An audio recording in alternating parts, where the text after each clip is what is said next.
More controversy surrounding last week's student government election, and a new election has now been scheduled. Our news director Travis Cobb has been following this story since it broke last week and joining us now. Travis?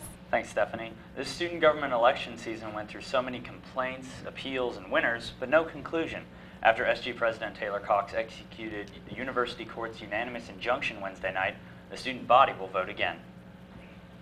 I would say that this has been the most interesting and trying and difficult time of my administration. President Cox says the negativity of the past 2 weeks in the student government elections put a bad light on his administration.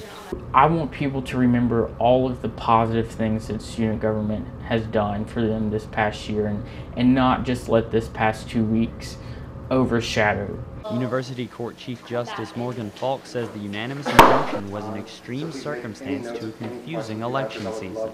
Falk stresses her court did not reach this decision lightly. We thought that this is just getting out of hand. It really is.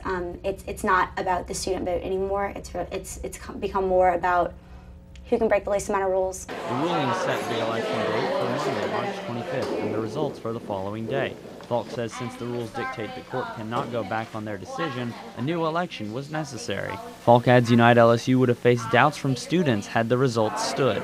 And there's also speculation from everyone. They would have been like, well, you only got in here because you cheated. And if the courts ruled Impact LSU the winners, and their entire administration would have been plagued by, you didn't get the majority vote, you shouldn't be in this office. Cox says he does not envy whoever has to take his office, but he does hope for the winner to take one course of action. I hope they just go out into onto our campus and they meet with students and they let them know that they are here to serve. Which Cox says is what SG is all about anyway. I believe that every person in student government has a servant's heart and that they truly want to make a difference. First, they'll have to wait for the voting results. Again, for LSU Tiger TV, I'm Travis Cobb. Raster imagery maps, we print. And both presidential candidates, John Woodard and T. Graham Howell, do not give us any comments about the new election. Any runoff elections will take place Wednesday, March 27th, with those results announced the next day.